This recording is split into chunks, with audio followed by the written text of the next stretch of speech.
Hello and welcome to Bloke on the Range. In this episode I'm either going to be vindicated or be eating a big fat bag of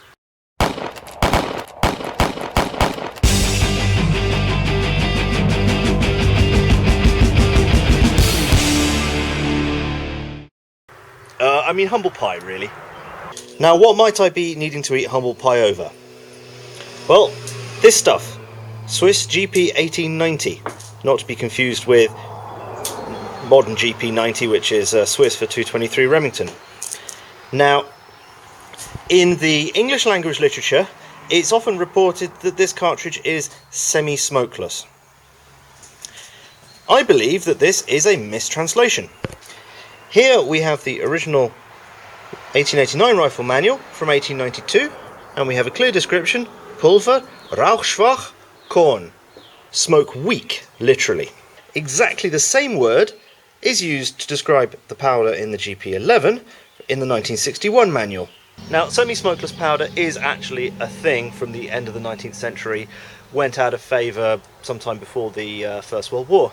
Now, it was either a mixture of early nitro and black powder, and there was some which I believe was made in the 1860s, if I'm remembering Hatcher correctly, which was basically really low-grade nitrocellulose powder made from wood pulp with about 20% nitrocellulose content. Now, the thing with semi-smokeless powders is that they load similar volumes to black powder for similar performance. However, the powder that comes out of these cartridges is cut tubular and about 32.5 grains. This looks very much like modern powder. And a full case of black powder in this is likely to be of the order of 50 grains, 60 grains. This is only about a 60% fill ratio. Now, as a brief introduction on the cartridge, it's 7.5 by 53.5, but you can chamber a 7.5 by 55 in there. The neck is slightly wider. The bullet is very, very interesting. It's a Rubin design, and he designed full metal jackets. It's actually a steel capped, paper patched lead bullet that is heeled. If I peel this one apart, you can see it's a hollow based lead bullet with a steel cap. 315 on the shank with 2 turns of paper, making it up to 321. So it's quite a big bullet that then gets swaged down an awful lot by the often quite tight rifling. Now, this is one that I put in a hardness testing machine to measure it, something where the manual does appear to be wrong. It says that it's hard lead, but that's an incredible indent on that, and it measured as BHN5 on my Lee hardness tester, so it seems to be pure swaged lead.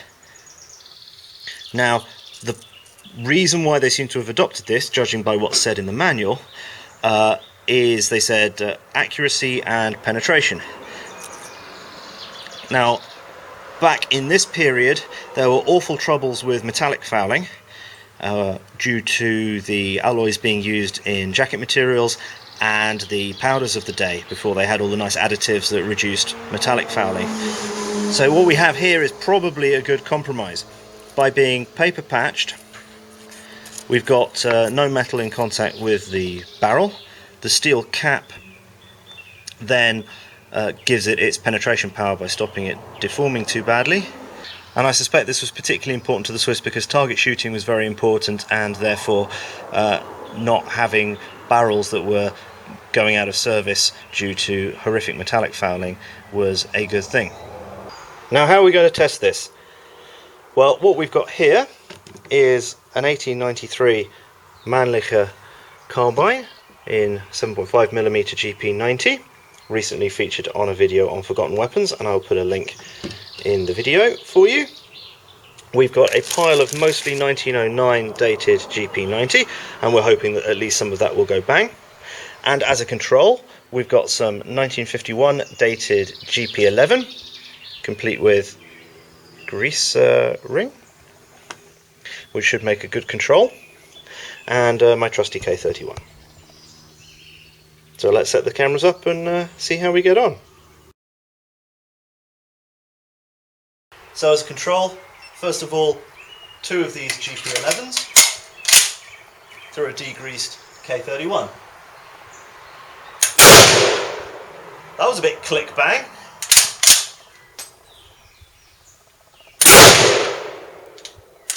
That too.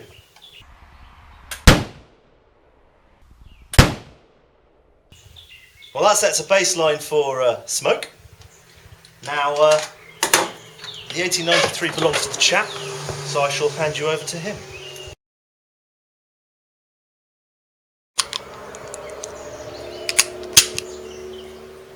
Oh, no. Oh, that's just grease.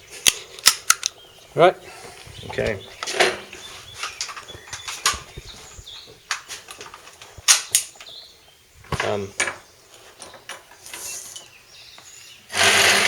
Okay, it's recording. That's that one as well. Yep. Let's see if these actually go bang at all.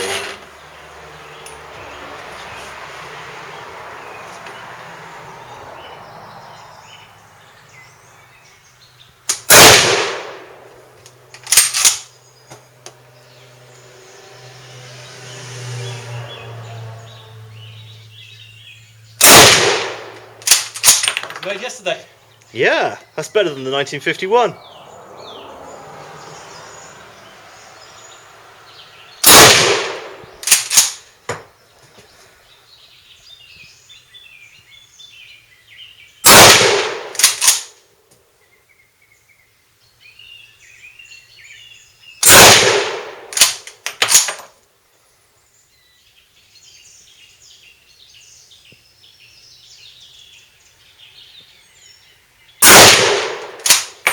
Myth busted! Okay,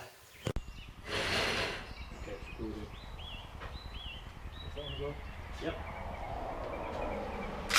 Let's see if these actually go bang at all.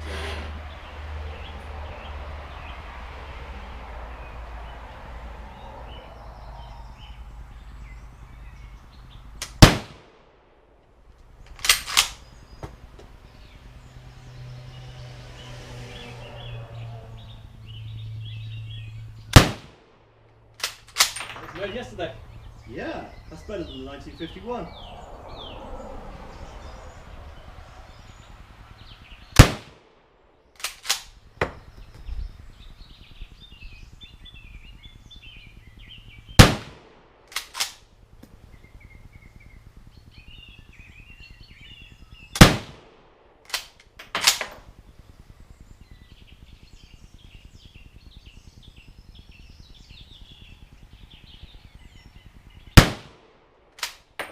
Myth busted!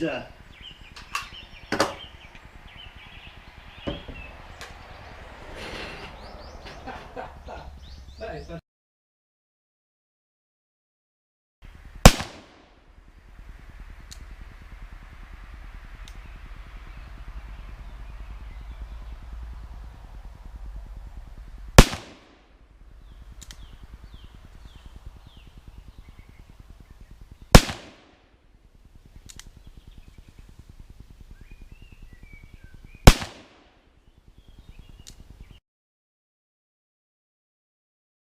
Now, something I should have mentioned before is that the paper wrap is actually greased with Vaseline and there's no perceivable crimp really. They don't really need it because they're healed, but you can pull the bullets out by hand.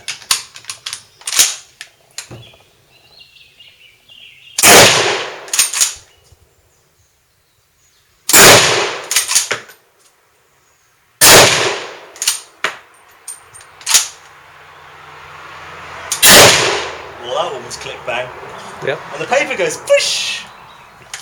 Love it.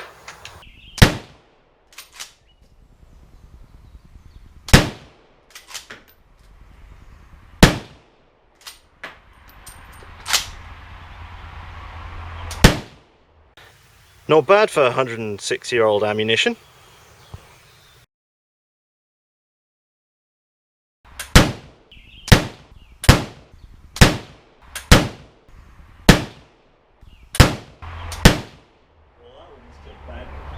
So there you have it. I don't have to eat a bag of anything or a humble pie. But I like pie. Oh well. 7.5mm GP90 is in fact smokeless. Now, as I mentioned, a rifle intended for GP90 can in fact chamber a GP11. Only joking, that's one for another video. So I hope you enjoyed the video, like and subscribe, like our Facebook page, and I hope to see you again on the range sometime. Bye!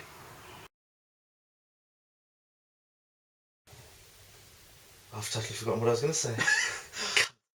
Murphy is my cameraman.